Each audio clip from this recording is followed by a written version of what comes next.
Hello and welcome to GeNext IAS. कल GPSC class 1-2 history का paper हो गया and I am feeling very proud that ज़्यादातर questions directly अपने lecture से। हम अभी एनालाइज करेंगे पेपर कैसे क्वेश्चंस अपने डायरेक्टली लेक्चर से थे। एंड जीपीएससी ने एक बार फिर से प्रूव कर दिया कि ये कोई नॉर्मल पीसीएस एग्जाम नहीं है। उसके क्वेश्चन का standard up to the marks था ऑफ यूपीएससी।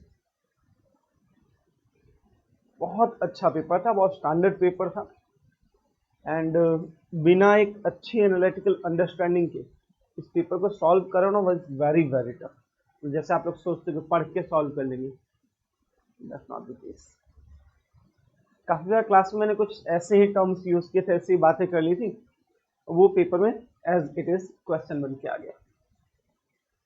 हम एक बार थोड़ा एनालाइज करेंगे पेपर को, क्या पैटर्न है जीपीएससी का, क्योंकि हमें ये पता होना चाहिए हम किस प्रकार के क्वेश्चन को अटेम्प्ट करने जा रहे हैं। क्योंकि ज़्यादातर एक परसेप्शन है माइंड में कि जीपीएससी फैक्चुअल क्वेश्चंस पूछता है, इवन इन मेंस।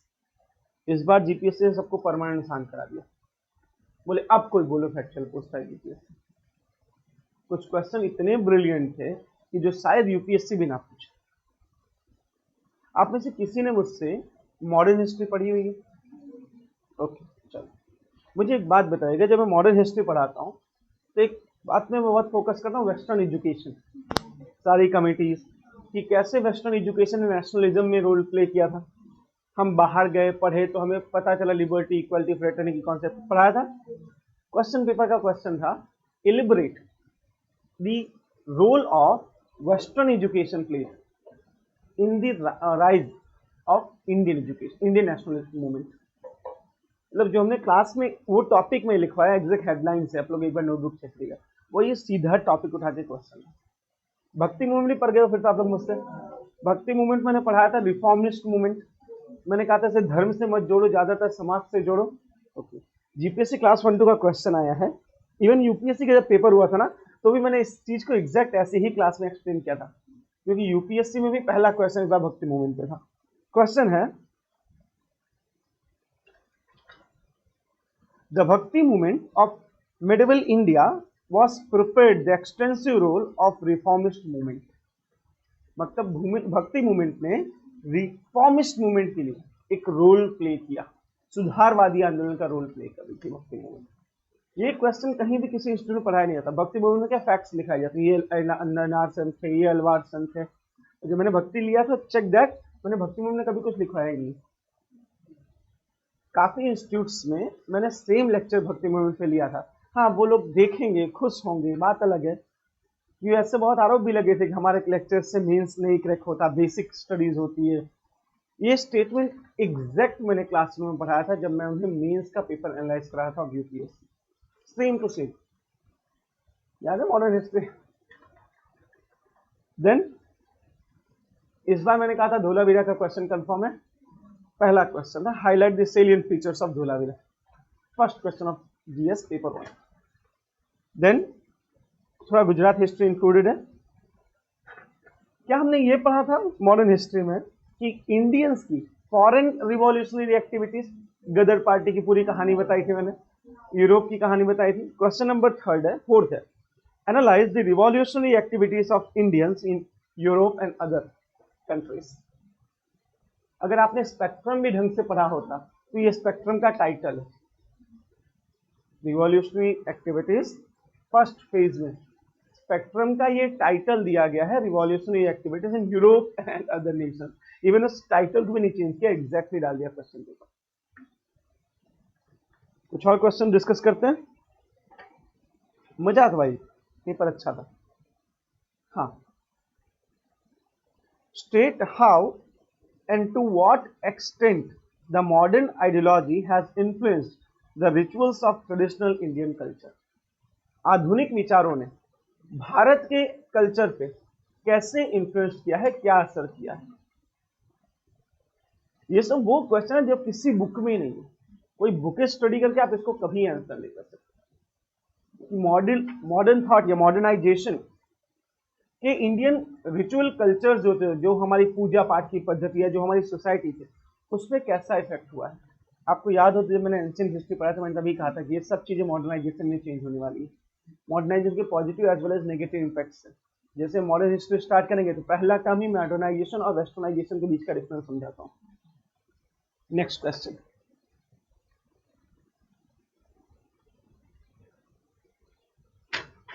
और कुछ तो ऐसे क्वेश्चन थे ना जो लाइक योजना की डायरेक्ट टाइटल था। योजना एक मैगजीन आती है, योजना में इसी last month I think publish हुआ है स्मार्ट सिटी प्रोजेक्ट पे क्रिटिकल ओपिनियन। ये स्मार्ट सिटी प्रोजेक्ट के 7 साल हो गए पर अभी तक सक्सेसफुल नहीं हुए। स्मार्ट लास्ट मंथ का योजना में था। लास्ट क्वेश्चन है, critically right a critical note on the need and significance of smart city mission in India. मतलब ऑलमोस्ट पूरा पेपर, कल शायद यहाँ पे गुजरात हिस्ट्री का लेक्चर था, सर ने सोलंकी काल पढ़ाया, वही पढ़ाया, गोल्डन एज ऑफ सोलंकी काल, वही क्वेश्चन था exactly. The Solanki dynasty is considered as golden period in the history of Gujarat district. मतलब अगर एक ओवरऑल बात करें तो पेपर टफ नहीं बनता, पेपर एनालिटिकल बनता है। किसी बुक को रट के या पढ़ के आप कभी भी ये पेपर तो नहीं पास कर पाओगे। ये तभी होगा जब आप एक ओवरव्यू प्रिपेयर करो, अपने आप को क्रिटिकल ओपिनियंस दो। मतलब हर चीज को ज्यादा एनालाइज करने के चक्कर में पढ़ोगे तो कहीं शायद ये पेपर निकल जाए। बाकी इफ यू थिंक कि पढ़ के या बुक के फैक्ट्स रख के, fact is important, obviously facts is important, facts are important, क्योंकि फैक्ट्स के बिना आप आंसर में लिखोगे क्या। पर हाँ, एब्सोल्यूट फैक्ट पढ़ रहे हो, उसका रियल मतलब नहीं पता है, तो दैट इज क्वाइट टफ। इस टाइप के क्वेश्चन जो है, कुछ क्वेश्चन तो इतने स्टैंडर्ड थे, लाइक एक क्वेश्चन है, the cultural of original trio Vedavani, Buddhavani and Vaishnavani has been percolated in the folk language and devotional songs. Examine the appropriateness of statement. किसी को क्वेश्चन नहीं समझ आएगा। ये ऐसा है कि ज्यादातर लोगों को समझ नहीं आएगा क्वेश्चन, बट बहुत ही सिंपल क्वेश्चन। वेदवाणी मतलब वेद काल, बुद्धवाणी मतलब बुद्ध पीरियड, एंड वैष्णवाणी मतलब लेटर वैदिक। इस पीरियड का right now Indian folk language, मतलब जो इंडिया की भाषाएं हैं, लोकल भाषाएं और भजन, इस पे कैसा इफेक्ट हुआ है। हमें पता है उस समय की लैंग्वेजेस जैसे संस्कृत से प्राकृतिक, पाली से ब्रह्म, और ब्रह्म से लोकल लैंग्वेजेस निकली। डाइटीज तरीके हैं, पर्सनलाइजेशन ऑफ गॉड शुरू हुआ वैष्णविज्म की वजह से। सिंपल पेपर, मतलब टफ नहीं था। सिंपल तो नहीं कह सकते, बट यस ऑब्वियसली टफ तो नहीं ही था।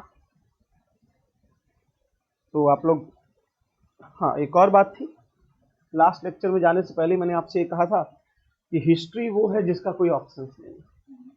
याद है आप लोग जब बहुत बोर हो रहे थे, मैंने कहा था हिस्ट्री जिंदगी बदल सकती है।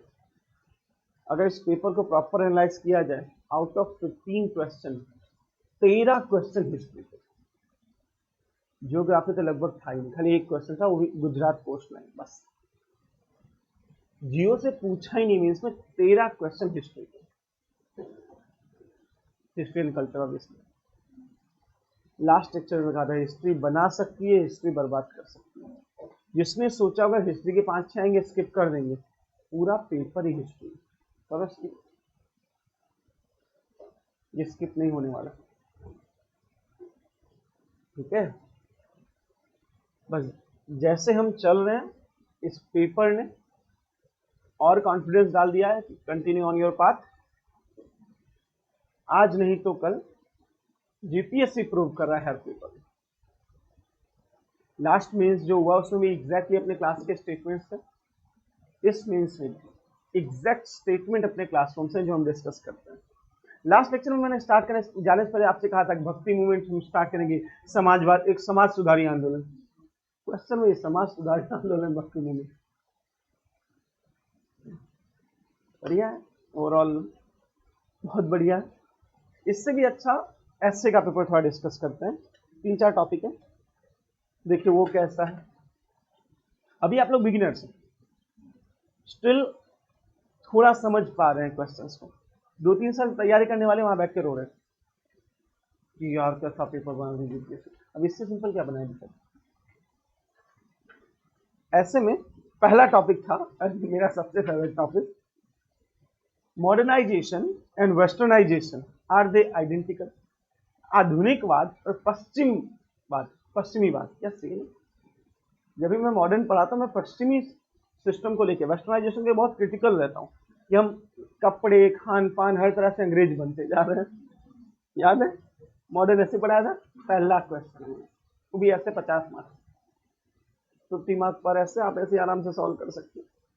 सेकेंड है वाटर शॉर्टेज इन इंडिया, ये इस महीने का योजना है, पहला ही चैप्टर। इस महीने की योजना का पहला चैप्टर था, यही टाइटल है, water shortage in India, it impacts on agriculture production, productivity and on the other life. मतलब आप समझो कहाँ से क्वेश्चन बन रहे हैं? स्टैंडर्ड मैगजीन से। मतलब जो जीपीएससी पेपर बनाने बैठे हैं, दे आर ब्रिलियंट पीपल, उनका paper standard is wonderful. Next, do the factors of backwardness in an area change quickly? क्या पिछड़ापन तुरंत बदल सकता है? It's impossible. वही मैं बता रहा था कैसे पिछड़ापन तुरंत नहीं बदल सकता। सेक्शन बी के क्वेश्चन है, can the tourism industry bring about revolutionary changes in India with reference to socio economic development and protection of environment? क्या टूरिज्म इंडस्ट्री कोई बड़ा चेंज ला सकती है? देखो टूरिज्म इंडस्ट्री के बहुत फायदे होते हैं। कैसे? इसमें इंडस्ट्री नहीं खड़ी करनी पड़ती, पॉल्यूशन नहीं होता, एक्सेट्रा एक्सेट्रा एक्सेट्रा, वही सब लिखना है। Is education a meaningful vehicle of vision and change or a mere tool for acquiring employability skills? ये न्यू एजुकेशन पॉलिसी जो है ना, न्यू एजुकेशन पॉलिसी, उसका उसी का डायरेक्ट स्टेटमेंट कि क्या एजुकेशन का मतलब सिर्फ जॉब क्रिएट करना है या वैल्यू और रीजन बढ़ाना है। बढ़िया था। Towards cleaner cities in India, ये तो बहुत सिंपल है, क्लीन सिटी। अच्छा, हिस्ट्री पढ़ाते समय मैंने हमेशा एक चीज कही है कि भारतीय सिनेमा भारतीय समाज का दर्पण है। किसी को मेरा डायलॉग याद है? हमेशा बोलता हूँ Indian cinema is the mirror for Indian society. Essay का पहला टॉपिक, the film and theatre reflect the popular culture in society. पहला ही देखते हैं, लाइक वाह इज्जत बच गई। The scope and limitations of online shopping, ये तो फालतू question. Which is more important, hereditary or upbringing? बड़ा स्टैंडर्ड क्वेश्चन, एथिक्स से। पेपर अभी एक डिटेल एनालाइज लेके आएंगे हम, इसको बिट बाय बिट चेंज करेंगे, चेक करेंगे किस टाइप के क्वेश्चन से फ्यूचर में क्या हो सकता है, उसको प्रेडिक्ट करने की कोशिश करेंगे। Overall it was wonderful paper and expectation यही है कि जीपीएससी यही स्टैंडर्ड मेंटेन करेगा, तो आप लोग भी उसी अकॉर्डिंग प्रिपरेशन कीजिए अगर सच में इस एग्जाम को अटेम्प्ट करना है तो। प्रीलिम्स खाली एक एंट्री गेट होता है, एंट्री गेट में घुसने के बाद कंपटीशन शुरू होता है। सब कितनी अजीब बात है कि प्रीलिम्स के मार्क्स तो आपके मेरिट में भी नहीं काउंट होते। मतलब सच में वो सिर्फ एक एंट्री गेट है। हाँ, एक बार अंदर जाओ फिर मेरिट के लिए मीन्स लिखो। मतलब आपका सिलेक्शन मेंस से हो रहा है ना कि प्रीलिम्स। और मेंस इतना स्टैंडर्ड बना रहे हैं लोग, मजा आ रही है। गुजरात हिस्ट्री के क्वेश्चन कंपेरेटिवली बहुत इजी थे, नालंदा एंड वल्लभी के इंपॉर्टेंस के बारे में, सोलंकी डायनेस्टी के बारे में। Indian was quite tough. ठीक, ये यही स्टैंडर्ड मेंटेन करने वाले हैं, इसलिए हर क्वेश्चन को हमें थोड़ा ज्यादा एनालाइज करना है। आज इसी टॉपिक को आगे बढ़ाते हुए, जैसे मैंने आपसे लास्ट लेक्चर में कहा था, हम डिस्कस करना चाहेंगे भक्ति मूवमेंट इन इंडिया।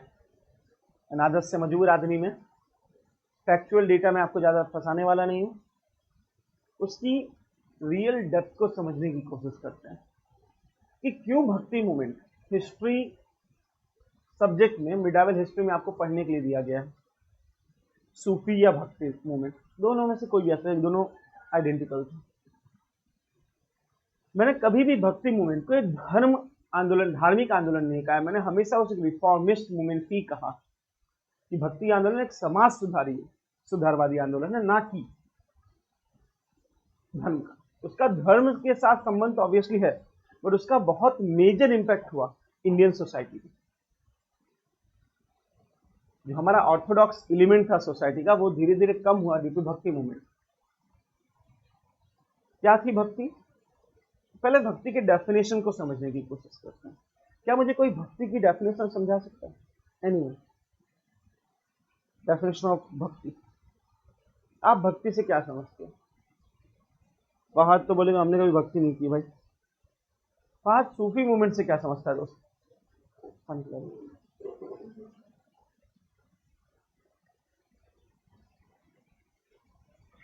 अच्छा, भक्ति मूवमेंट क्या होती है?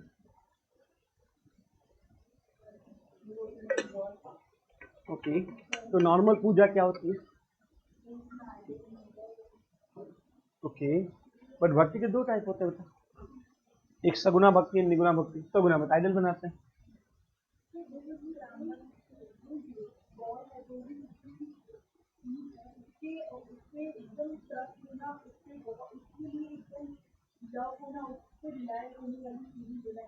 Okay, very good, nearly correct, good. Okay, अगर भक्ति मूवमेंट को डिफाइन करना हो ना, भक्ति को, तो यू कैन सिंपली से कंप्लीट डिवोशन टू गॉड, पूरा सरेंडर कर देना कि जो भगवान है वही सत्य है, जो आप बोलोगे वही सही, there is no question at all, complete devotion, complete submission कि God is everything, God is truth, बाकी सब ठीक है। क्या आप मेरी बात समझ पा रहे हैं? उसको हम कहते हैं भक्ति, कंप्लीट डिवोशन है, कोई क्वेश्चंस नहीं। भक्ति मूवमेंट ट्रेडिशनल पूजा की पद्धति से बहुत अलग है। कैसे? ट्रेडिशनल में हम एक ऐसे ईश्वर की पूजा करते हैं जो कि बहुत अलग रहता है, कहीं दूर रहता है। भक्ति मूवमेंट में गॉड पर्सनिफाई हो जाता है, उसको पर्सन का रूप ले लेता है, कि एक ह्यूमन के फॉर्म में करते हैं, जैसे मीरा भाई कृष्ण को कहती है कि नहीं? भक्ति का इम्पैक्ट ऑन सोसाइटी इसीलिए इतना ज्यादा रहा क्योंकि उसने गॉड को पर्सनलाइज कर, समझने की कोशिश करेंगे। एंशियंट टाइम पे हमने कास्ट सिस्टम, अब देखो कास्ट सिस्टम कितना इंपॉर्टेंट, जब मैं पढ़ा रहा था अब उसका इंपॉर्टेंट यहाँ आपको पता चलेगा। Rigidity in caste system, varna system, ऐसे सिस्टम पढ़ा है ना।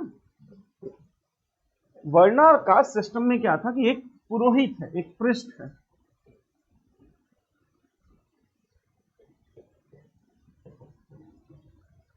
एंड पुरोहित, सॉरी गड़बड़ी कर दी भाई,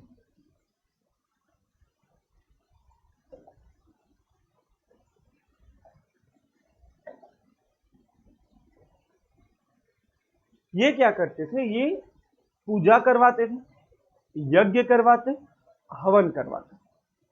मान लीजिए हमारे हार्ट को पूजा करवानी है, पुरोहित इनसे कहेगा हमें ये चीजें दो। आप सीधे गॉड से नहीं मिल सकते, आप सीधे गॉड की पूजा नहीं कर सकते, बिकॉज गॉड जो है वो सिर्फ हमारी बात सुनते हैं।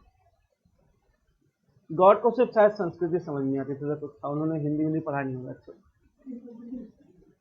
तो पुरोहित के अकॉर्डिंग वो संस्कृत में मंत्रोच्चार करेंगे, मतलब मंत्रों को रिसाइट करेंगे, एंड उस मंत्र का यूज करके गॉड से कनेक्शन बैठाया जाएगा। ओके, मतलब कनेक्शन में बीच में एक राउटर लगता था, जैसे मॉडर्न होता ना राउटर, वैसे बीच में एक पुरोहित का राउटर लगता था। अगर आपको सीधे गॉड से कनेक्शन करना है तो डायरेक्ट यू कान, गॉड आप कान बंद करते, आप बोलो नहीं मेरे को नहीं सुनना, जो आप पंडित को बुला के लाओ। जैसे आप गवर्नमेंट ऑफिस में जाते हो, कोई काम करना होता है ना, तो एक ऑफिसर का प्यून होता है, ऑफिसर कभी डायरेक्ट कुछ नहीं काम करता, क्या चाहिए प्यून को बुला के लाओ, जो प्यून फिर सब घपला मारने में काम करता है ना, वैसा यहाँ सिस्टम। पुरोहित इसका बहुत यूज करते हैं। सेकंड कैसा? Temple entry.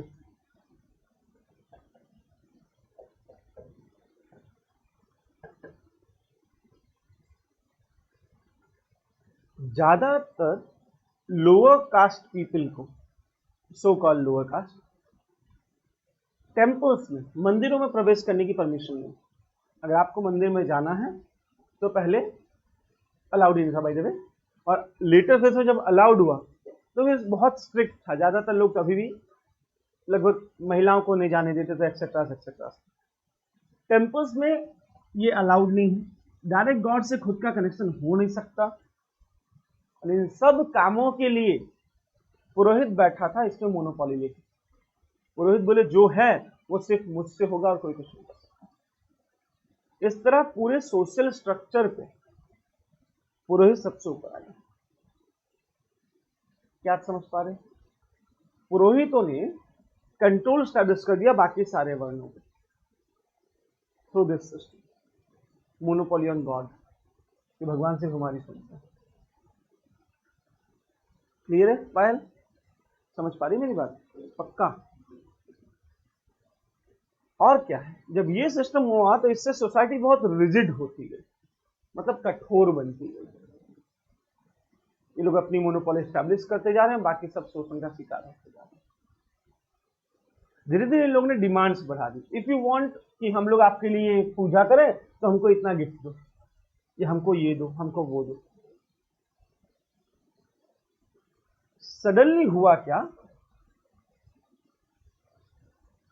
एक न्यू फॉर्म ऑफ वर्शिप, पूजा का एक नया तरीका आया जिसको हमने नाम दिया भक्ति। भक्ति इससे बहुत अलग। कैसे? भक्ति मूवमेंट कहता है कि अगर आपको गॉड को खुश करना है तो भजन गाइए। आपको जो लैंग्वेज आती है उस लैंग्वेज में प्रेयर कीजिए। जब भजन और प्रेयर से गॉड मिल सकते हैं तो क्यों संस्कृत में जाके मंत्रोच्चार करना? ठीक है। जैसे आज भी आप कृष्णा भक्ति सुनते हैं तो उसकी जो भाषा है भजन की वो ब्रज भाषा है। मैया मोरी मैंने माखन खाए, ये भाषा ब्रज भाषा या अवधी भाषा है। नरसिंह मेहता ने जो पूजाएं, जो आराधनाएं की वो गुजराती में, लोकल फॉक गुजराती में की थी। वैष्णव जन तो तेने कही जे पीर पर आए जाने रे, पर दुस्यो पुकार करे फिर मन अभिमान न आवे। ये सब वो लैंग्वेज है जो एकदम लोकल लैंग्वेज है। यहाँ पे संस्कृत अपसेंट दिख रही है। और लोकल लैंग्वेज की बाकी बहुत नुकसान है, बट एक फायदा बहुत है, वो हर घर में है और हर आदमी उसको समझ सकता है। ओके, जब आप कबीर जी की भक्ति सुनोगे तो आपको लगेगा कबीर जी अपने जो दोहे हैं उसमें क्या कर रहे हैं, खुद को प्रियतमा और ईश्वर को प्रियतम, फीमेल लवर मेल लवर, ये बनाकर वो रिलेट करने की कोशिश कर रहे हैं। आप सभी मीराबाई का नाम सुना होगा। मीराबाई मैरिड थे और उन्होंने अपने आप को ऐसा डिवोट किया कृष्णा के, क्योंकि मैं तो कृष्ण की हूं। उनके भजन को जब आप सुनोगे, किसी को मीराबाई के कोई भजन पता है? कोई नहीं है। तुम लोग सही में हिंदू हो ना? मुझे सच में डाउट हो रहा है तुम लोग। हाँ सही बात है। कभी मीराबाई के भजन को सुनो, वो कैसे कृष्ण से बातें कर रही है, ऐसा लगता है जैसे वो दोनों पर्सनली एक दूसरे को बहुत अच्छे से जानते हैं। एग्जैक्टली। मैं हूं तेरी प्रेम दीवानी। द तेरी वर्ड मतलब एकदम लोकल वर्ड है, जैसे हम अपने दोस्त के लिए यूज करते हैं कि तू कैसा है। कबीर क्या लिख रहे हैं, ओढ़नी ओढ़ के मैं आपकी भक्ति करूं, तेरी वेट करूं। कबीर का एक दोहा है, मतलब खुद को फीमेल डिपिक्ट कर रहे हैं वहां पर। भक्ति में जो प्राइम रस है that is of love and devotion. यहां पूजा पाठ, यहां हवन विधि, यहां रिचुअल्स की कोई वैल्यू नहीं, कोई जगह ही नहीं। और जहां पूजा पाठ और रिचुअल्स की जगह नहीं होती वहां ये पूरा स्ट्रक्चर ब्रेक डाउन कर जाएगा। क्योंकि अगर अब मुझे भगवान से बातें करनी है, उनकी आराधना करनी है, पूजा करनी है, मुझे मंदिर जाने की जरूरत नहीं है। मैं घर बैठ के भजन गा के कर सकता हूं। राइट और रॉन्ग? इसीलिए कहा जाता है कि भक्ति movement was not only religious movement but it played a vital role in the reforming of Indian society, to reforming Indian society. उसने पूरे समाज को बदल के रख दिया भक्ति मूवमेंट को, इतना बदला कि अल्टीमेटली जो एविल्स थे हमारी सोसाइटी में उससे चेंज होना पड़ा. Brings they actually brought lot of reforms. Okay, समझने की कोशिश करते इसको और डिटेल में. ये भक्ति का इंपॉर्टेंस है और इसलिए हमें भक्ति पढ़ना है. आप किसी की भी भक्ति पढ़ो, सबका ऐसे कि वो गॉड को बहुत पर्सनल जान लें. 2-3 क्वेश्चन और लिखवाऊंगा, देखना आज नहीं तो कल ये क्वेश्चन पक्का एग्जाम में रहने वाला है. जैसे मैंने 4-5 महीने पहले कहा था भक्ति मूवमेंट इस साल पेपर में रहेगा और ये क्वेश्चन है, आ गया. पता नहीं भगवान की क्या कृपा है, शायद मेरी भक्ति रंग ला रही.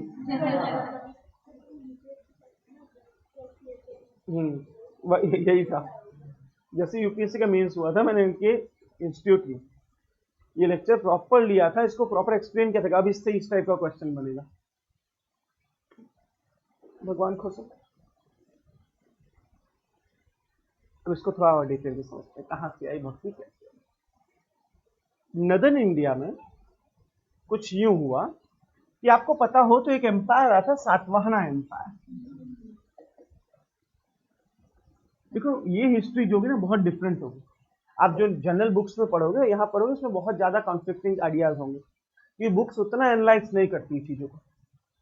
But we are optional faculties, तो हमें तो डीप में जाके मोती ले आना है, ऊपर के पानी से हमें क्या लेना देना है कि नहीं.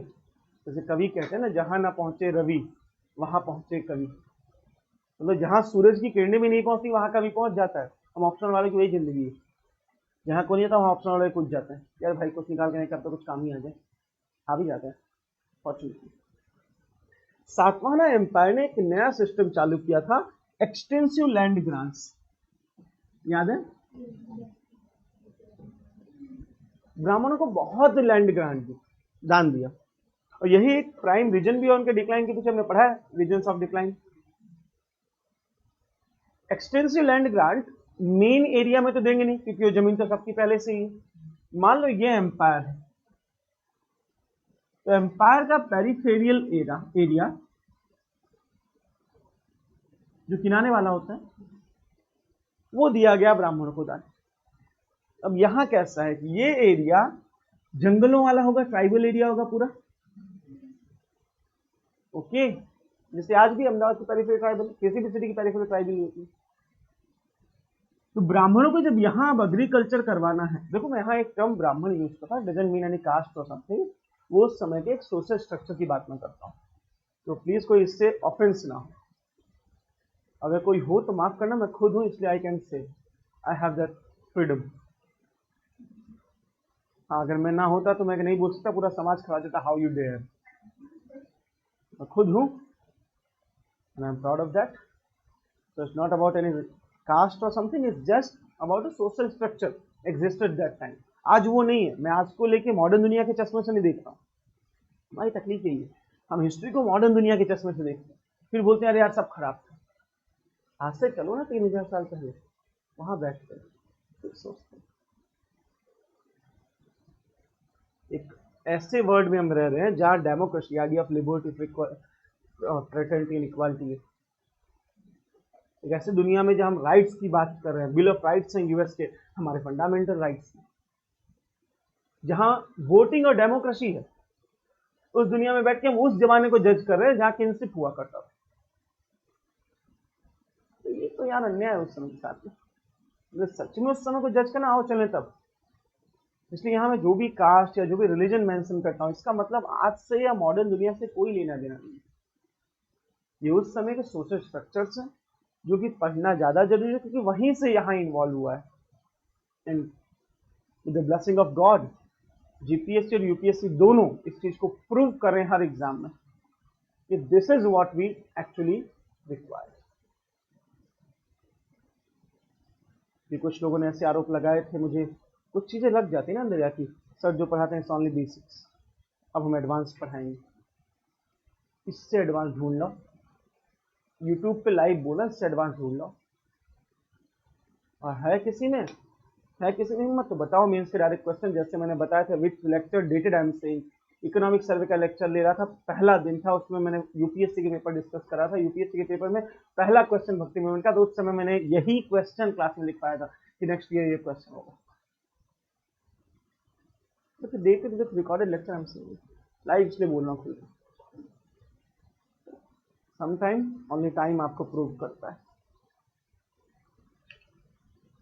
तो ये जब स्ट्रक्चर, ये सातवाहना से इतने सारे लैंड ग्रांट दिए, तो उस समय जो एक सोशल स्ट्रक्चर ब्राह्मण्स का हुआ करता था, उनको, वो खुद तो यहाँ खेती करने नहीं जाने वाले ऑब्वियसली, कि क्या करें हम खुद खेती करेंगे, नहीं, उन्हें वहां पे मजदूर चाहिए।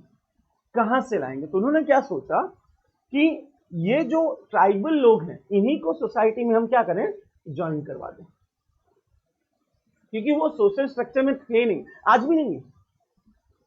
आज भी अगर आपको सच में कास्ट डिवीजन पता हो तो इट्स जनरल ओबीसी, अब तो एससी बीसी आ गया, जनरल ओबीसी एससी, ये कास्ट डिवीजन थे। ST is very different. ST मतलब ट्राइबल पॉपुलेशन, वो हमारे सोशल हायरार्की में कभी नहीं थी, वो ब्राह्मण क्षत्रिय शूद्र वैश्य में कभी थे ही नहीं, क्योंकि वो सोशल सोसाइटी में नहीं रहते थे, वो आउट ऑफ सोसाइटी था हमारे। इसलिए एसटी आज भी हमें एक अलग कैटेगरी बनानी पड़ती है, क्योंकि वो कभी was not the part of social structure. Are you getting my point? इसीलिए जैसे ये पार्ट बनाए, ब्राह्मण को पार्ट बनाया जाए, कहां रखोगे, कहां अकोमोडेट करोगे? क्योंकि आपके यहाँ तो स्पेस ही नहीं, चारों वर्णा फुल है। तो इन्हें धीरे धीरे इनके गॉड्स को, इनको स्पेस देना पड़ा इन इंडिया। देखिए, ऑफेंडेड मत करिएगा, इट्स अबाउट रिलीजन और समथिंग, मैंने 2-3 बार पहले बोल दिया है। गॉड है हनुमान जी। हनुमान जी का अगर आप स्ट्रक्चर देखो तो क्या है, उनका फेस ऑफ एनिमल है, बॉडी ह्यूमन। ऐसे इमेजिनेशन कौन कर सकता है? गॉड के ऐसे इमेजिनेशन कौन कर सकता है जो हमेशा एनिमल्स के सराउंडिंग में रहता? क्या आप मेरी बात समझ पा रहे? एक आदमी जिसने कभी बंदर प्रॉपर देखा ही नहीं हो, वो बंदर में गॉड की इमेजिनेशन नहीं करेगा। कौन करेगा? जो सच में बंदरों के बीच में रहता हो, जिसे कभी किसी बंदर को कुछ अनयूजुअल करते देखा होगा, है कि नहीं? तो उस प्रकार के गॉड उस एरिया में डेवलप होने लगे। गणपति जी, गणेश जी, हाथी की सूंड, मतलब फेस हाथी का, बॉडी ह्यूमन का। ये दो डिफरेंट चीजों को एक करने की कोशिश है, ह्यूमंस एंड एनिमल्स, और उनको एक करके गॉड बनाया जा रहा है। इस टाइप के गॉड डेफिनेटली ट्राइबल एरिया में रहने के ज्यादा चांसेस। तो इन्हें भी जो वैदिक रिलीजन चल रहा था, जो आर्य कल्चर, जो आर्य गॉड्स थे, उनमें धीरे धीरे ऐड किया गया। क्या आप मेरी बात समझ पा रहे हैं? तो धीरे, क्योंकि पहले देखो, वेद आप पढ़ लो, वेद में कहीं भी हनुमान जी का या गणेश जी का कोई मेंशन नहीं है, इवन कृष्ण जी नहीं। श्री कृष्ण पहली बार चांदोग्य उपनिषद में आ रहे हैं, इससे पहले श्री कृष्ण की कोई डिस्कशन नहीं हो रहा है। उपनिषद खुद बहुत लेटर फेज में डेवलप हुआ है।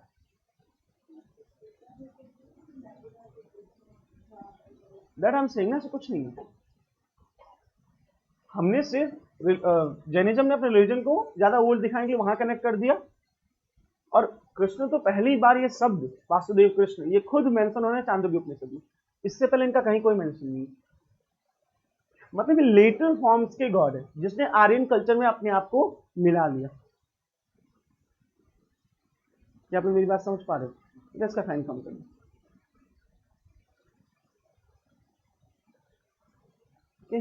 चलिए अब समझिए। तो जब ये मिलने लगे, इसी समय नॉर्थ इंडिया में एक नई चीज डेवलप हुई। अब देखिए, ट्राइबल्स, इनको सीधे टेंपल एंट्री तो मिलने वाली नहीं है, टेंपल में डायरेक्ट घुस नहीं सकते, ब्राह्मण पूजा पाठ इनके लिए करेंगे नहीं। तो इन लोगों ने अपने लोकल एरिया में एक चीज डेवलप करनी शुरू की। आपने एक एरिया का नाम सुना होगा, मथुरा।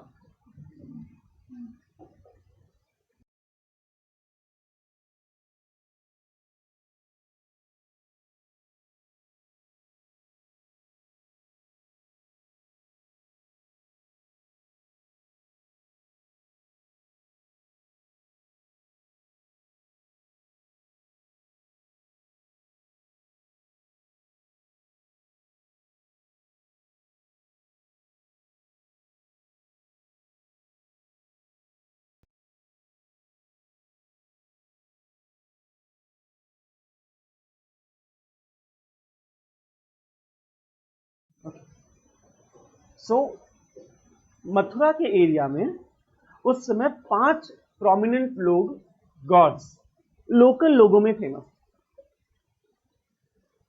वसुदेव, कृष्ण, बलराम और 3 उनके और। ये 5 पीपल उस समय मथुरा के एरिया में बड़े फेमस थे गॉड्स के रूप में। आपने कुछ स्टोरीज सुनेंगे, जैसे मैं आपको बताता हूँ। एक स्टोरी है, अगर आपने सुना हो तो, वासुदेव श्री कृष्ण ने कालिया नाग को हराया था और उसके ऊपर मुरली बजाई थी, राइट और रॉन्ग? इसका पता है आपको हिस्टोरिकल इंपॉर्टेंस क्या है? ये दिखा रहा है कि उस समय उस एरिया में पहले नाग पूजा फेमस, ट्राइबल एरिया था सर, पहले वहां नाग पूजा फेमस। लेटर ऑन जब कृष्णा कल्ट डेवलप हुआ तो कृष्णा पूजा ने नाग पूजा को सप्रेस कर दिया, और वहां पे एक्चुअली ये था कि नाग पूजा धीरे धीरे बंद हो गई और कृष्णा पूजा स्टार्ट हो गई। इतना ही नहीं,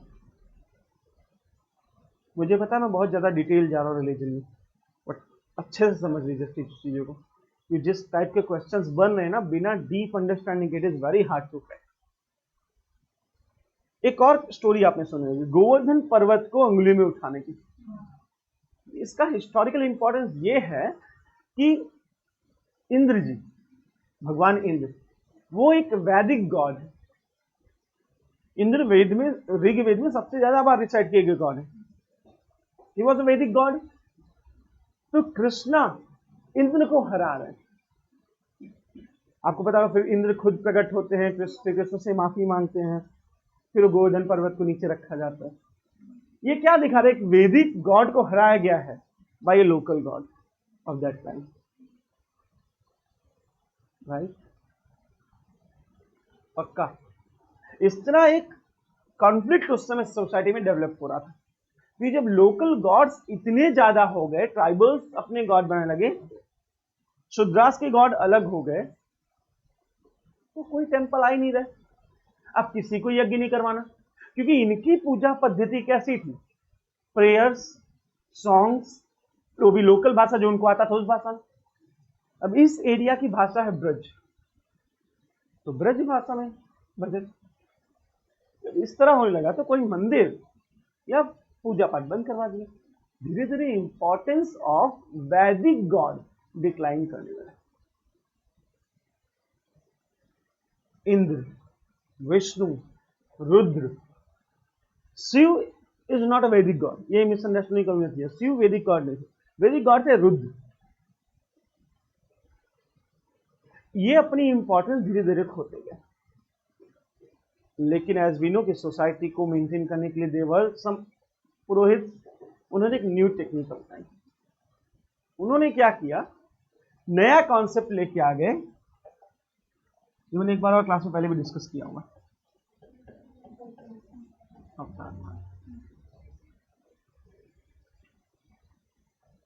बोले देखो दोस्त, इधर आओ,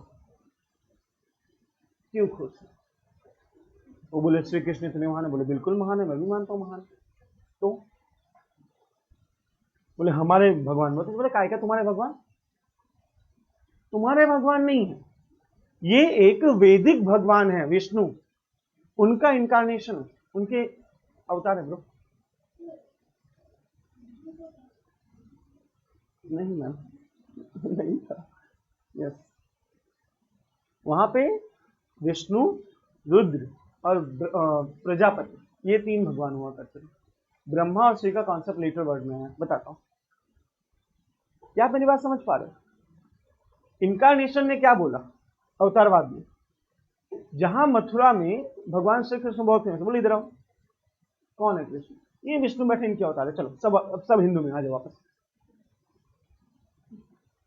सब ट्राइबल्स इज लाइक ये क्या हो गया? फिर से? हाँ फिर से बोले सब आ जाओ। ये तो अवतार है खाली, मेन तो ऊपर बैठे हैं।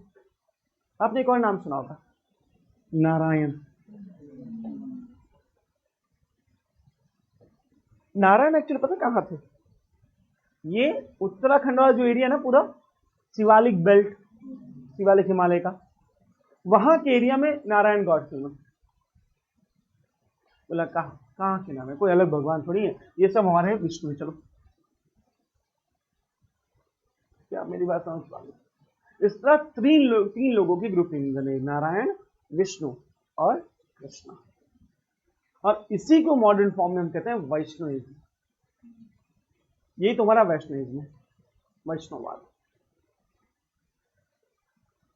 ओके, सेम एज रुद्र एक वैदिक राजा, वैदिक गॉड थे। शिवा फेमस हुए ट्राइबल में, हमें लगा शिवाजी कौन सी, रुद्र के अवतार ही हैं। चलो आ जा सकते, तो क्योंकि जब भगवान आ रहे हैं, भगवान के साथ तो पूरा सोसाइटी वापस आ रहा है ना सर। अब अगर आपको कृष्ण जी को खुश करना है तो हम क्या बोल रहे हैं कि कृष्ण जी, एग्जाम्पल सुनिए, मान लो ये मेरी बच्ची है, बहन है मेरी, ठीक है, आपको मुझे खुश करना है। पहले आप इससे बड़े खुद से इसकी सेवा करते थे, फिर आपको एक दिन पता था ये तो कुछ भी नहीं है, जो है तो मैं, ये तो सिर्फ बहन है मेरी छोटी सी। अब आपको इसको खुश करने की कोई जरूरत नहीं, अब डायरेक्ट आप मेरे पास आओ, कि इसके लिए कुछ भी कर लोगे, अल्टीमेटली वो मेरे को ही मिलने वाला है। यही होता है अवतारवाद।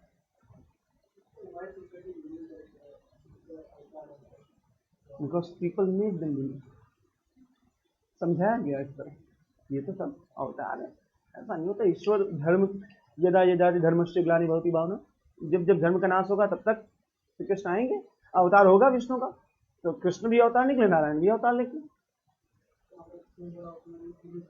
बोला नहीं सर, प्रूफ किया गया कि देखो यहाँ धर्म संकट में हो रहा था इसलिए ये आए हैं बचाने, और इससे बेटर थियरी कोई थी नहीं भाई।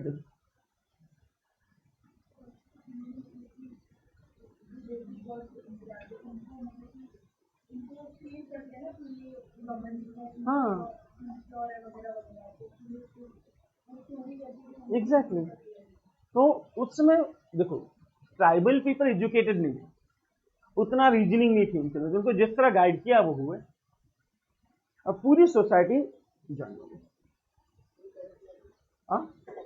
वेरियस रिलीजन बोल दिया, वेद में लिखा था, उनके सिवा वेद पढ़ने की सुखाता नहीं था, बातें खत्म हो गई। That's reality.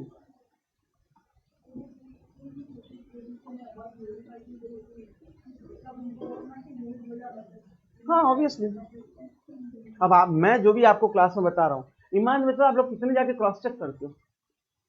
कोई नहीं, क्योंकि जो मैं बोल दिया मान लिया, हम सेम होता है सर।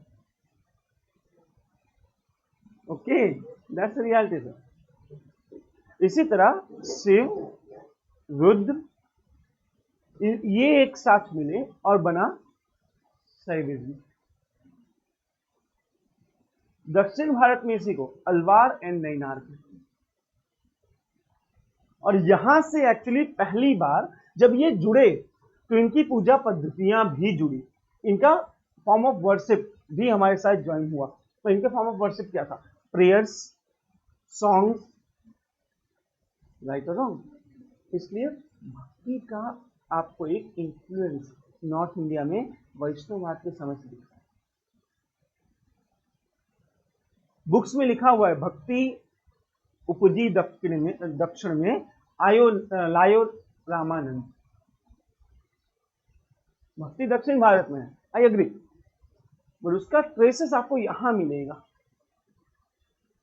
आप सभी ने गीता के बारे में सुना ही ऑब्वियसली, गीता बबीता नहीं है, श्रीमद् भगवद गीता पवित्र ग्रंथ। उसमें आप सबने एक मूवमेंट पढ़ी होगी कि जब अर्जुन अपने तीर को रख देते हैं कि भाई मुझसे ना हो पाएगा, मैं नहीं मारने वाला, वो कहते हैं मुझे तीनों लोक का राज मिल जाए,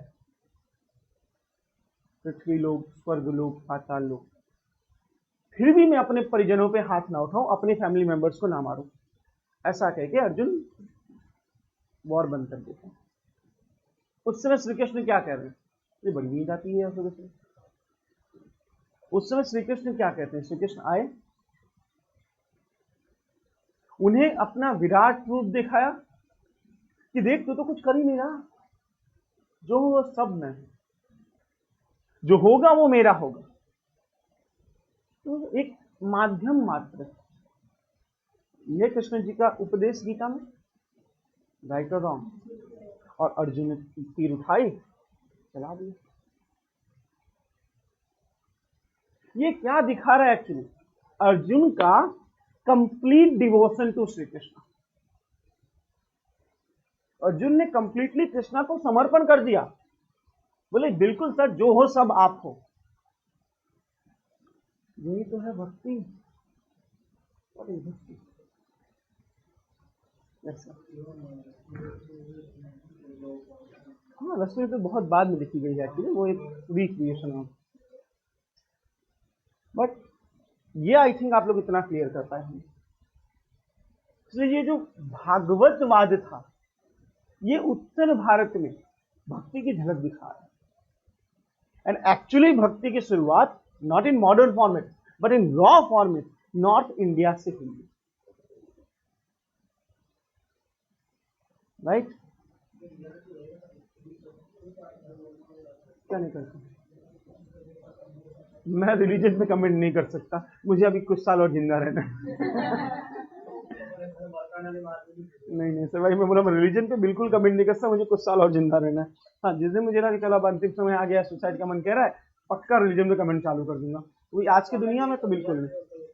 हाँ वही बता रहा हूँ, सच्चाई बोलने, यहाँ सच्चाई सुनना कोई नहीं चाहता। आज की दुनिया में टॉलरेंस खत्म हो चुका है। अगर आप आज का समय देखो ना, कोई आइडियोलॉजिकल कॉन्फ्लिक्ट फेस नहीं करना चाहता, कोई रेडी नहीं, चलो इंटेलेक्चुअल दुनिया में कोई बात की जाए। सच बता रहा हूं, आज इंटेलेक्चुअल दुनिया में कोई भी एक दूसरे के अपोजिट थॉट्स को एक्सेप्ट नहीं करना चाहता। आपने कुछ बोला नहीं, आप गलत। In this subject of humanity, देखो आज मुझे बड़ी मजा आ रही है, क्यों पता है? बहुत समय बाद हम मतलब जीपीएस ने सब प्रूव कर दिया, sir go on, do not stop yourself, go on. कि बीच में मैं थोड़ा रुक रुक के फैक्चुअल डेटा के बेस पे पढ़ाने लगा था कि अगर नहीं पूछा तो क्या होगा। और इस क्वेश्चन से अगेन बता दिया कि give them conceptual clarity, they are officers, कोई और नहीं, they are not class 2, they are class 1 officers जो डिस्ट्रिक्ट चलाने वाले हैं। इन पेपर्स ने मुझे वो कॉन्फिडेंस दिया ना, मुझे अब अपने खुल के पढ़ाने के मूड में हूँ, जैसा मैं सच में पढ़ाता था। उन बंदिशों से दूर कि सर बेसिक्स पढ़ाते हैं, ये नहीं पढ़ाते, वो नहीं पढ़ाते, मेरा दिमाग खराब हो गया। मैं सोचा चलो थोड़ा फैक्ट पढ़ा दूँ, तो क्या पता लाइव लेक्चर था, कोई कहाँ कमेंट कर दे कि सर ने कोई फैक्ट तो बताने खाली बकवास की। आई लव दैट, मैं आपसे बकवास करूंगा क्योंकि यूपीएससी प्रूव था। क्योंकि एग्जाम में जब बकवास पूछी जा रही है तो करना क्या है? ये ऑनलाइन है, लाइव की दुनिया में ना, कमेंट्स की दुनिया में थोड़ा फैकल्टीज को डर लगता है, क्योंकि किसी को फर्क नहीं पड़ता किसने जो बताया वो किस लेवल पे जाके बताया होगा। कमेंट सुना जाते, कुछ काम का भी पढ़ाओ।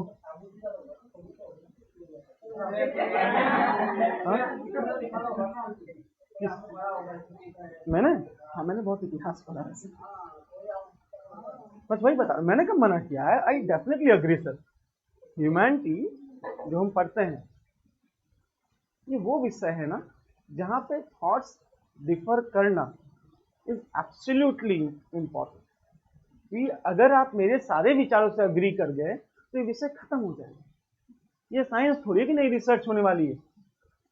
अभी ये 15 वॉट का है, थोड़ा साइंस डेवलप उसको 30 वॉट कर देगा, चेंज। अभी एलईडी, कल कुछ नया ले आएगा। अरे भाई, हिस्ट्री में भक्ति मूवमेंट हो गई तो हो गई, उसमें नया क्या लाओगे? जो ये कहता है वही गलत है। क्यों? क्योंकि वहां विचारों के कॉन्फ्लिक्ट होते हैं। अगर मैंने कहा ऐसा है, आप कहो नहीं। हाँ, बट द थिंग इज कि वहां आपके फैक्ट्स प्रॉपर होने चाहिए, आपके पास डिस्कशन करने के लिए प्रॉपर वर्ड्स होने चाहिए। ये नहीं कहा बात, अरे ऐसा तो हो ही नहीं सकता। आई एग्री, नहीं हो सकता, देन प्रूव मी रॉन्ग। कि मैं जो बातें कर रहा हूँ किसी ना किसी बेसिस पे कर रहा हूँ, telling you the basis also. आइए डिस्कशन करते हैं, आइए जर्नी को एंजॉय करते हैं।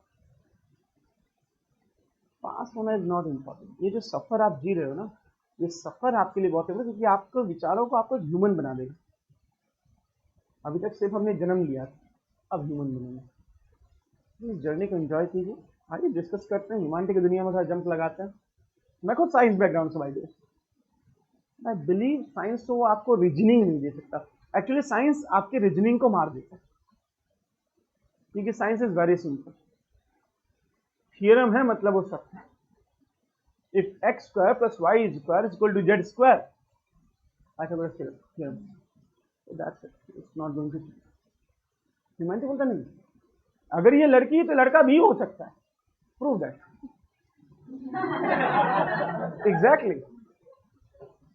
Himanshu is very interesting subject. इसलिए आप जो भी आपके थॉट्स में कॉन्फ्लिक्ट है, express your views. I am like, I welcome always opposite views को, मैं बहुत वेलकम करता हूँ, बट थोड़ा फैक्चुअली करेक्ट रहना।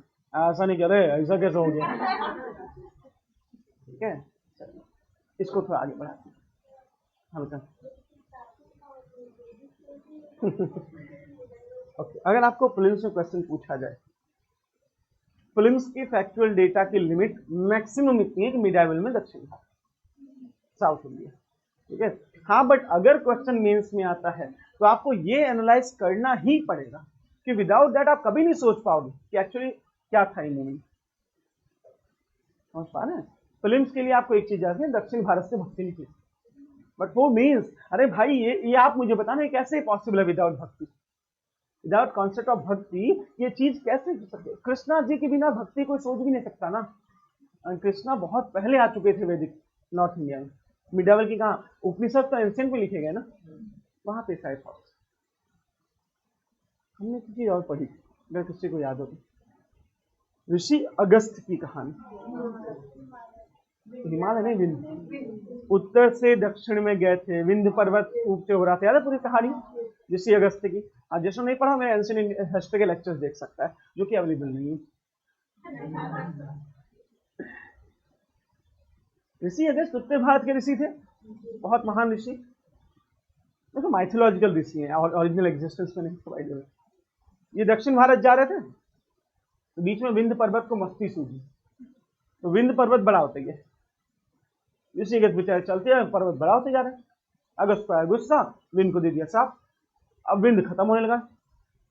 फिर विंध्य प्रकट होते हैं, माफी वाफी मांगते हैं, अरे गुरु जी गलती हो गई, माफ कर दो, ये वो। तो फिर ऋषि अगस्त कहते हैं ठीक है माफ तो करता हूँ, बट एक शर्त पे कि जब तक मैं वापस ना आऊं तब तक आप ऐसे के ऐसे ही रहना, नीचे रहना, ऊपर मत होना।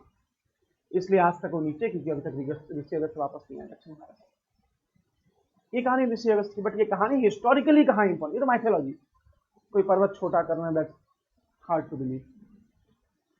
इसका हिस्टोरिकल इंपॉर्टेंस ये है कि उत्तर भारत से दक्षिण भारत की तरफ लोगों का आना जाना हुआ, ऋषियों का आना जाना हुआ, और कल्चर भी ट्रांसफॉर्म हुआ, कल्चर भी ट्रांसफॉर्म हुआ। क्या आप मेरी बात समझ पा रहे? यहां ट्रांसफॉर्म नहीं करो, ट्रांसफॉर्म करा, क्योंकि दक्षिण भारत का कल्चर बदलेगा इसके जाने से, ठीक है। अब कैसे आपको याद हो, तो हमने एक चीज पढ़ी है, संगम साहित्य, बहुत डिटेल में पढ़ा था। अगले जीके से क्वेश्चन आएगा, देखना मेरे से गारंटी, संगम साहित्य से क्वेश्चन 100% बता रहा हूं, मान जाओ, रहेगा। मानो नहीं तो जीपीएससी मान ले रही है। नहीं, वो बहुत महान लोग हैं, हम लोग तो उनके सामने चिरकुट भी नहीं। संगम साहित्य में हमने क्या पढ़ा कि दक्षिण भारत का साहित्य क्या था, लव एंड वॉर, वही था, हमने पूरा देखा। यो तो सिर्फ लव और वॉर में बिलीव करते। उत्तर भारत से जब भक्ति गई ना, तो भक्ति में पूजा पाठ और डिवोशन था, वो डिवोशन जाके दक्षिण भारत से मिला। और अब दक्षिण भारत में क्या हो रहा है, पूजा प्लस लव। वहां पे उनका पूरा लिटरेचर लव एंड वॉर पे बेस्ड था, हमने उसमें एक और तड़का लगा दिया, तो मतलब दाल तैयार थी, खाली फ्राई कर दिया गया, हमने उसको लव के साथ डिवोशन को ऐड कर दिया, प्रेम के साथ हमने पूजा की पद्धति को ऐड कर दी। और इसी वजह से दक्षिण भारत में जो मॉडर्न फॉर्म ऑफ भक्ति है उसका जन्म हुआ, जो भक्ति विथ लव है।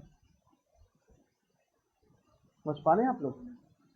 और वहां दो फैक्शंस थे ऑब्वियसली, शिव एंड विष्णु, तो हमने उन फैक्शन को कह दिया अलवार एंड नैयार।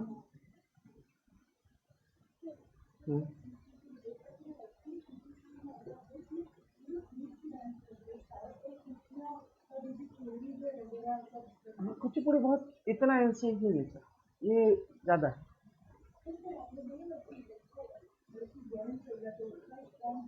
एब्सोल्युटली, ये सब भक्ति की ही फॉर्मेट है, डांसेस म्यूजिक ये सब भक्ति की फॉर्मेट है। ये सब चीजें भक्ति में ही अलाउड है कि आप डांस करके। अच्छा, आपने एक चीज देखी होगी, अभी भी मॉडर्न टाइम पे बहुत सारे ऐसे वो होते हैं, भजन वजन चलते रहते हैं और ऋषियों के सत्संग चलते रहते हैं। अब देखो, सब ऋषि एक जैसे नहीं, कुछ महान भी हैं आज भी, तो कुछ महान ऋषियों के सत्संग चलते हैं, लोग भाव विहीर हो जाते हैं, डांस करने लगते हैं, भावुक हो जाते हैं। देखा होगा, भावुक होकर डांस वगैरह सब करते हैं लोग। वो क्या है? भक्ति, दैट इज भक्ति ओनली, नथिंग एल्स। वो पूरा भक्ति का वो है सब। क्या मेरी बात समझते हैं? तो जैसे दक्षिण भारत में थॉट गया डिवोशन का idea with love, it combined and form the modern form of.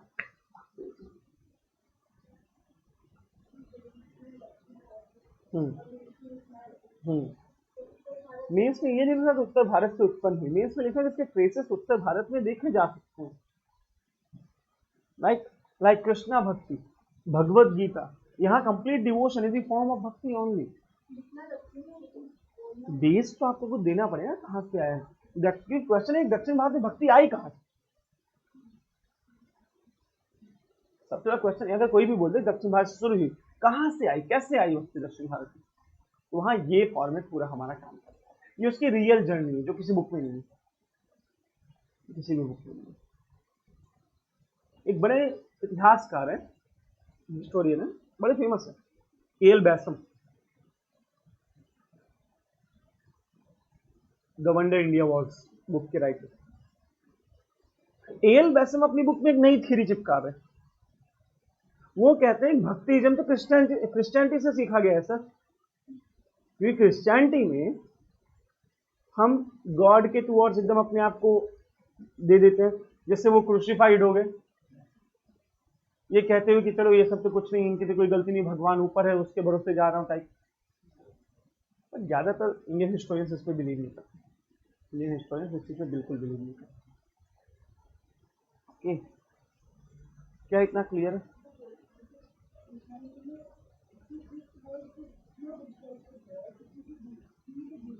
Obviously हाँ, देखो उसमें बड़ा डिफरेंट डिफरेंट कल्चर है, जैसे प्रोटेस्टेंट कहते हैं भगवान नहीं है, कैथलिक कहते हैं वही भगवान के बेटे हैं, एक्सेट्रा। तो दक्षिण भारत में दो चीज अब होगी, अलवार एंड नैना, ये दो कल्ट डेवलप हो रहे हैं, शिव भक्ति और विष्णु भक्ति।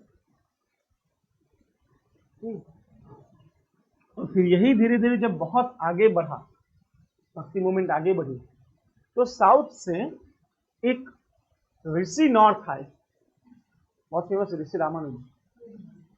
जब वो आए तो अपने साथ ये थॉट भी लेके आए, तो कहा गया भक्ति उपजी दक्षिण में लायो रामा, क्लियर। फिर वो उत्तर में जब आया, अब यहां और तकलीफ आ गई। देखो भक्ति में बड़ी कॉन्फ्लिक्टिंग आइडियाज है, मैंने कहीं भी इसको रिलीजियस मूवमेंट नहीं बताया। देख लो, आज रिलीजन से बहुत कम लेना देना, इसने मॉडर्न पूरा सोसाइटी को बना के रखा है। अगर आप ऑप्शनल पढ़ते हो या फिर कोई अच्छे स्टैंडर्ड हिस्ट्री पढ़ते हो, तो भक्ति मूवमेंट को सेंटर ऑफ डिस्कशन रखा जाता है कि विदाउट मॉडर्न वर्ल्ड, ये रिफॉर्मिस्ट मूवमेंट यूरोप में 14th सेंचुरी के बाद रिफॉर्म मूवमेंट स्टार्ट हुई, जिसको हमने कहा रिनाउंसिएशन, पीरियड ऑफ रिनाउंसिएशन। हमारे यहाँ पीरियड ऑफ रिनाउंसिएशन बहुत पहले आ चुका है, ये मिडिवल हिस्ट्री की बात कर रहा हूं। वेरी डिफरेंट, आप समझे। इसमें भी दो फॉर्मेट आए। फॉर्मेट नंबर 1, कुछ लोग ऐसे हैं जो भक्ति को मूर्ति से रिलेट करते हैं, आइडल वर्शिप से रिलेट करते हैं, मतलब किसी आकार वाले ईश्वर की पूजा की जाती है। इसे हमने कह दिया सगुना भक्ति।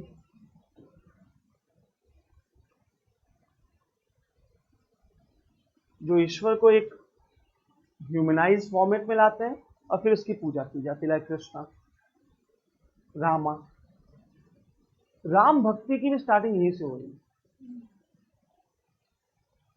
ओके, सेकेंड फॉर्म जो था दैट इज निर्गुणा भक्ति। ये निर्गुणा भक्ति और इंटरेस्टिंग है। इसका कोई मुझे बेस्ट एग्जांपल बता सकता है निर्गुणा भक्ति का? हाँ, किसकी भक्ति करते?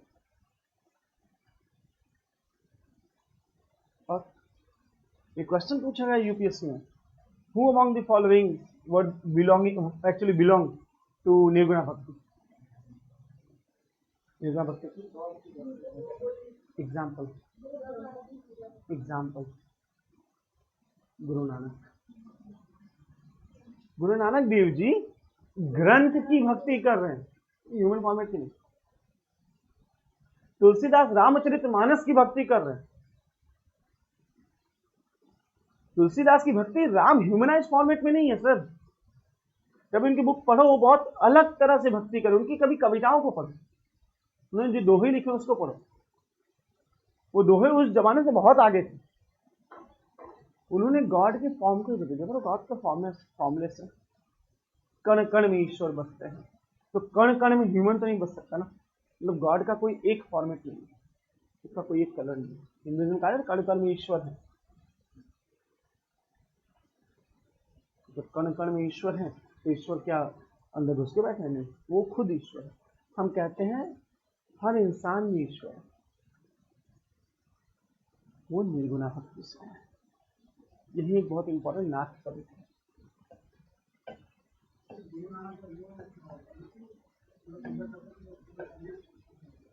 सब करते हैं पर उनकी वजह से करते हैं, उन्होंने कहा ये पवित्र ग्रंथ। नहीं, कभी नहीं करते। गुरु नानक साहब तो गुरु हैं, पूजा पवित्र ग्रंथ की होती है।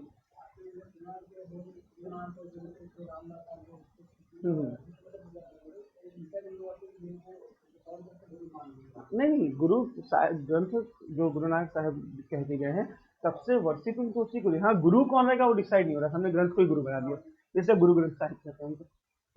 क्योंकि जैसे मुगलों के आक्रमण की वजह से ज्यादातर सिख गुरु को मार दिया गया, औरंगजेब ने सिख गुरु को मार दिया, तो उसके बाद कौन गुरु डिसाइड नहीं होगा। हमने ठीक है, जो ग्रंथ है पवित्र ग्रंथ, अब से उसी को हम प्राइम गुरु रखेंगे, गुरु की पोस्ट खत्म कर देंगे। ठीक है, ओके।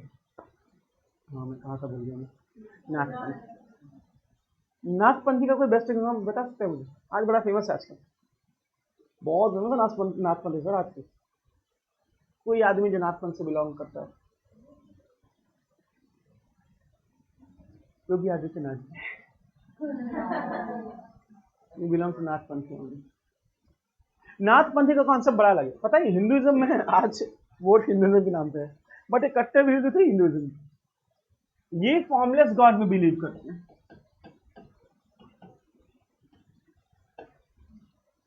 ये भगवान की पूजा पद्धति रिचुअल से नहीं मानते सर। ये वही लोग हैं जो योग में प्राइमरी बिलीव करते हैं। ये कहते हैं भगवान को प्राप्त करना है, ईश्वर को प्राप्त करना है, ज्ञान को प्राप्त करना है, हवन मत करो, योग करो, तपस्या करो, ज्ञान इंद्रियों को जगाओ।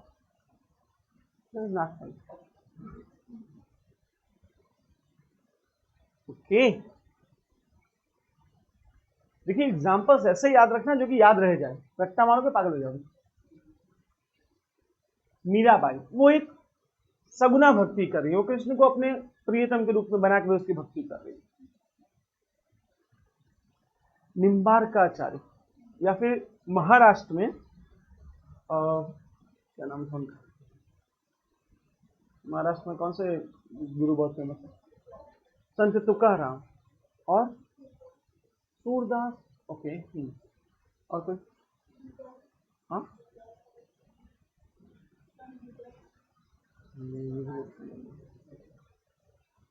ये सब सगुना भक्ति से बिलोंग कर रहे हैं और निर्गुण भक्ति से बहुत कम लोग। यही क्वेश्चन आपके प्रेजेंट से पूछा जाता है भक्ति मूवमेंट से कि कौन से सगुना भक्ति से, कौन से निर्गुण भक्ति से। अलवार संत कौन है, नैनार संत कौन है? भक्ति मूवमेंट प्रीलिम्स के पॉइंट ऑफ व्यू से थोड़ा उतना इंपॉर्टेंस रखती है। क्वेश्चंस बने ऑब्वियसली, बट उतने ज्यादा क्वेश्चंस नहीं है जितना मेंस पॉइंट ऑफ व्यू से। इसलिए इसमें एनालाइज करना ज्यादा जरूरी है। क्लियर है इतना आप लोगों को? क्या आगे चल सकते हैं? जब ये भक्ति उत्तर भारत आ रही, अब ये कॉन्फ्लिक्ट करेगी। कॉन्फ्लिक्ट कैसे करेगी? उत्तर भारत में हमें क्या पता है, 4 वर्णा सिस्टम, फीमेल को कोई पावर नहीं है, राइट रॉन्ग, वैदिक गॉड्स का बोलबाला है।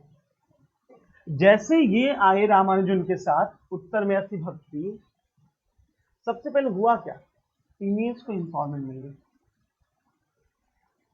क्योंकि अब महिलाएं भक्ति कर सकती हैं, ईश्वर की डिवोटी बन सकती हैं, उसे किसी भी पुरोहित या मंदिर की जरूरत नहीं। अब घर से बाहर बिना गए भी घर के अंदर भक्ति हो सकती है, इसलिए फीमेल इंपावरमेंट स्टार्ट हो गया। सेकेंड, भक्तिज्म ले आया इक्वालिटी। पहले क्या तकलीफ थी कि I know Sanskrit so I am superior, you don't know poor. भक्ति आते ही अब भगवान को अपनी भाषा में पूजा करो, किसने मना किया? तो सोसाइटी ऑटोमेटिक रिफॉर्म होने लगी, सोसाइटी में सुधार आया। क्या आप मेरी बात समझ पा रहे? इक्वालिटी आने लगी among all. Third, orthodox elements कम हुए। जो रूढ़िवादी थे, पुरानी भावनाओं में, विचारों में जकड़े हुए लोग थे, वो कम हुए सोसाइटी में, उनका इन्फ्लुएंस कम हो गया। ओके, इतना क्लियर है?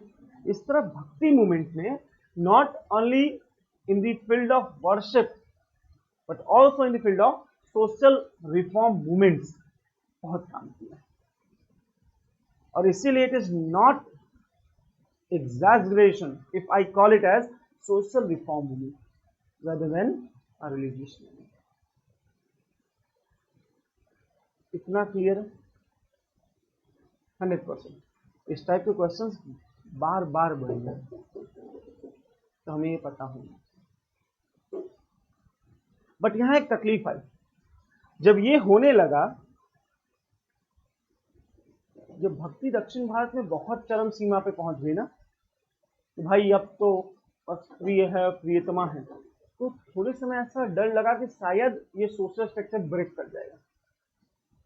दक्षिण भारत में हमने पहले भी पढ़ा है कि ब्राह्मण, क्षत्रिय, शूद्र, वैश्य नहीं थे, ब्राह्मण एंड नॉन ब्राह्मण, इस तरह कास्ट डिवीजन था।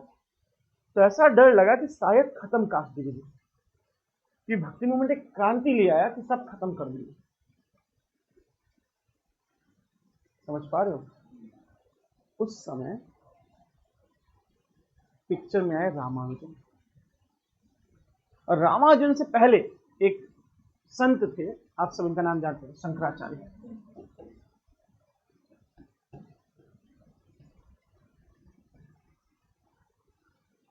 इन्होंने कौन सी फिलोसॉफी दी थी इंडियन स्कूल ऑफ फिलोसॉफी में? वेरी गुड, अद्वैतवाद। याद है?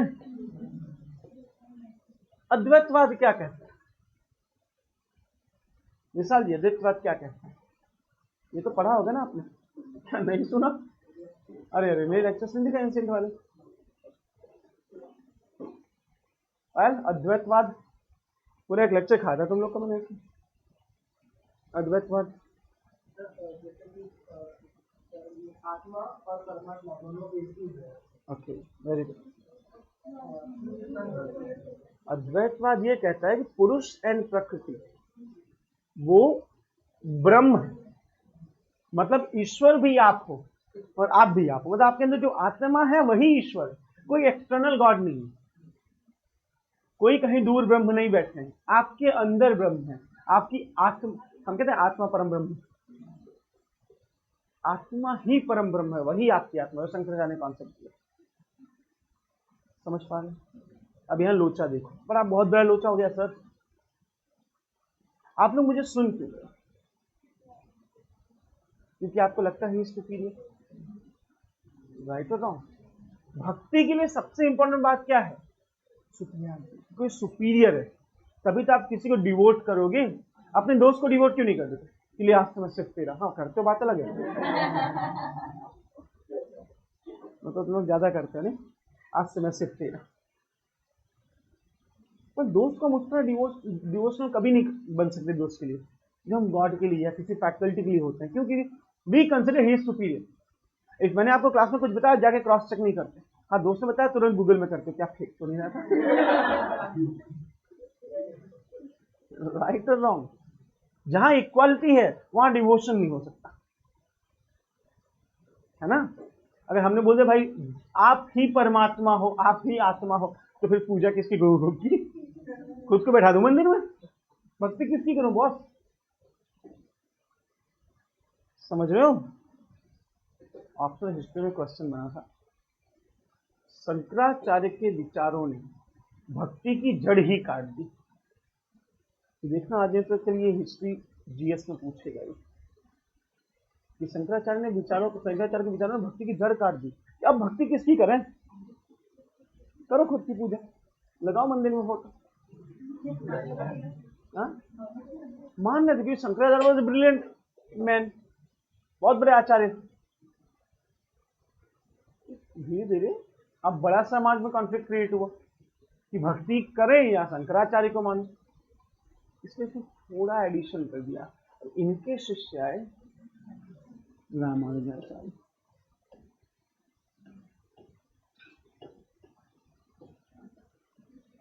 ये बड़ी गजब की बात थी, ये बोले विशिष्ट अद्वैतवाद। ये बोलते नहीं नहीं अद्वैतवाद है, जो शंकराचार्य कह के गए वो सत्य है, उसमें थोड़ा एडिशन है, विशिष्ट है। कैसा है?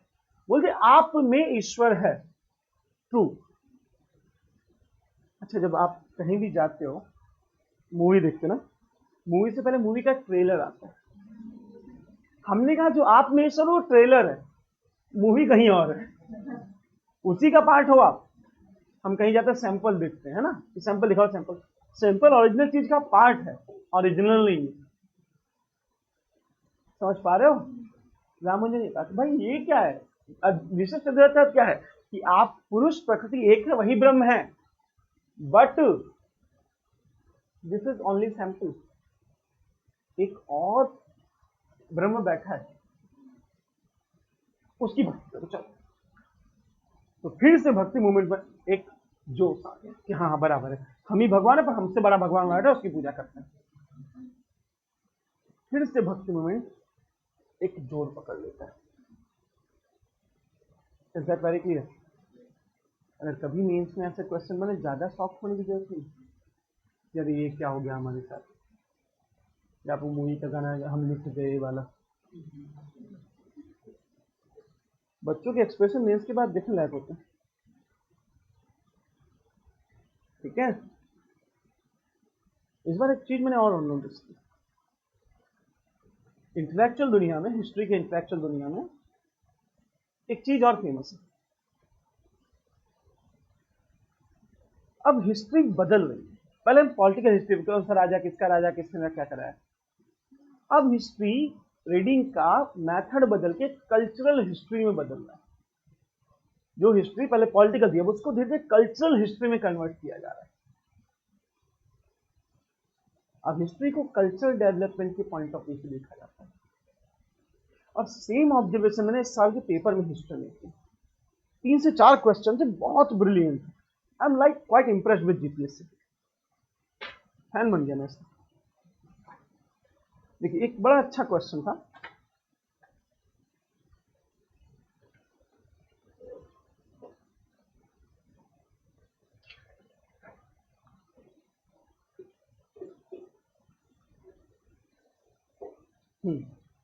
Discuss in detail with full illustration, मतलब पूरे डिस्कशन के एग्जाम्पल के साथ डिस्कस कीजिए।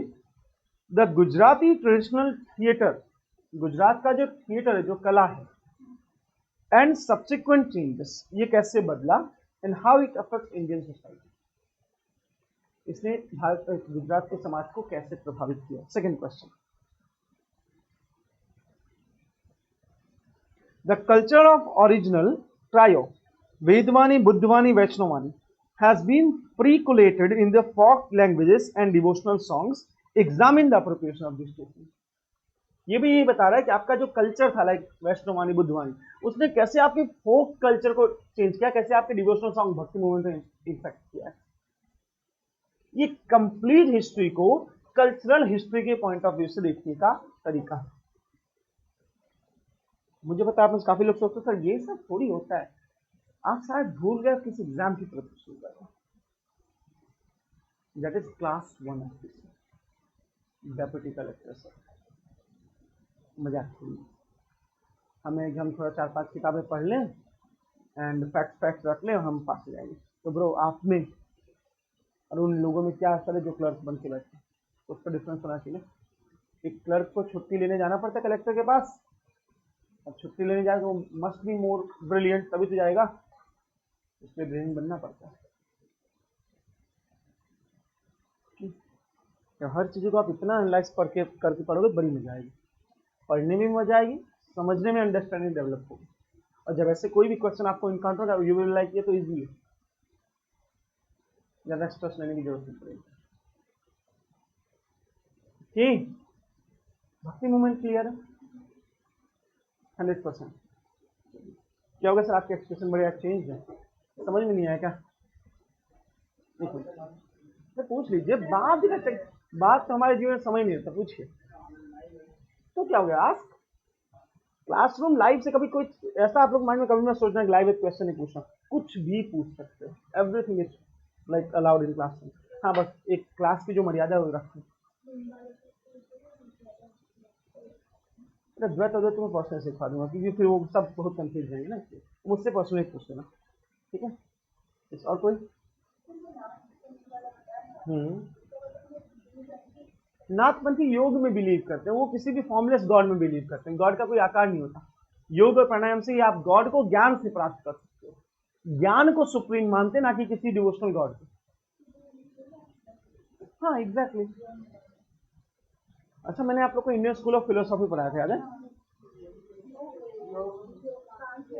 नहीं, तो मैं ना बड़ा एक चीज स्ट्रेस में था कि पता नहीं इन लोग को पूछे ना पूछे क्या हो, इतना डीप लेके जा रहा हूँ, ना पूछा तो बड़ा गड़बड़ हो जाएगी, बच्चे हंसेंगे।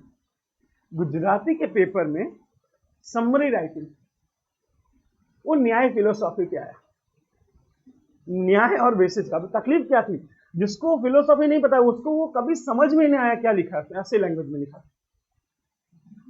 इतना टफ लैंग्वेज था वो कि प्रॉपर गुजराती जिसे बचपन से उसको भी ना समझ ऐसे लिखा क्या, वो समझ नहीं पाया समरी क्या लिखेगा। और समरी की एक तकलीफ है, your real meaning should not be change. आप उसको समरी बना, उसका रियल मीनिंग नहीं बदलना चाहिए। अब जब मीनिंग समझ में नहीं आया तो बदलेंगे क्या? जैसे कहाँ पढ़ा कहाँ काम आता है, गुजराती का समरी राइटिंग। इंग्लिश में समरी राइटिंग में क्या पूछा है, मॉडर्नाइजेशन। मॉडर्नाइजेशन पढ़ रहे हैं ना, ये इंग्लिश के उसमें एंशिएंट हिस्ट्री का topic, sorry not modernisation, ancient history का टॉपिक था, पूरा एक पूछ दिया इंग्लिश में। मतलब आपको पैराग्राफ पढ़ के वापस देखेंगे जो कि आप अपनी मर्जी से लिख सकते हैं, because you know the concept. Interesting समझ आए। नेक्स्ट संडे हमारा फेवरेट पेपर है इंडियन पॉलिटिक्स एंड इकोनॉमिक्स। अभी से बता रहा हूं 15 में से +10 क्वेश्चन, 10+ यही लेक्चर से होंगे। After exam we will discuss obviously.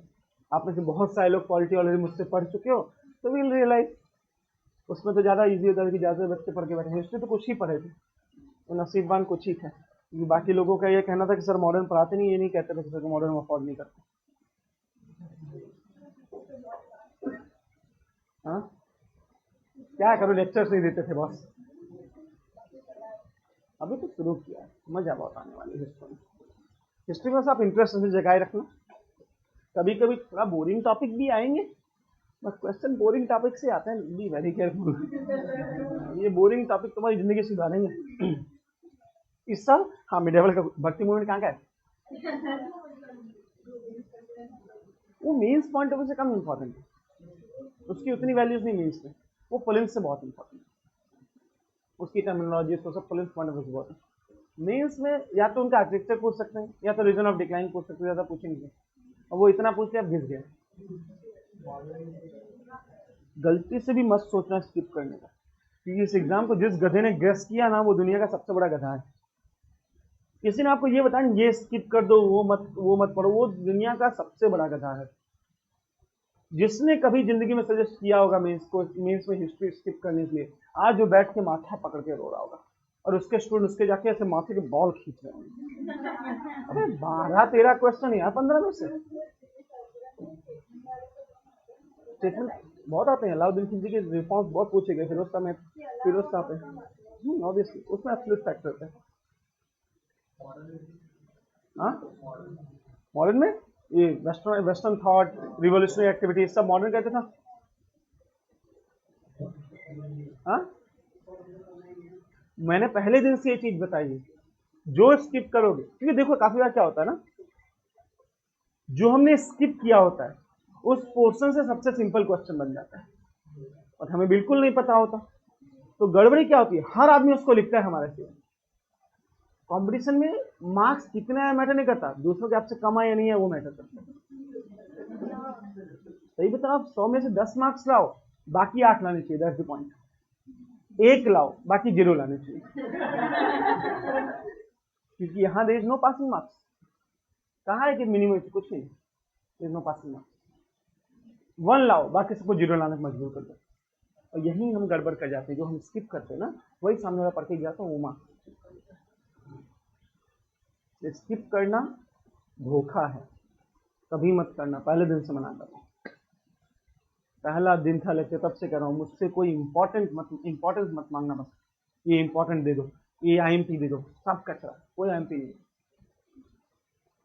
Nalanda and Vallabhi पिछले साल क्वेश्चन था, पिछले साल था, सेम क्वेश्चन इस साल है।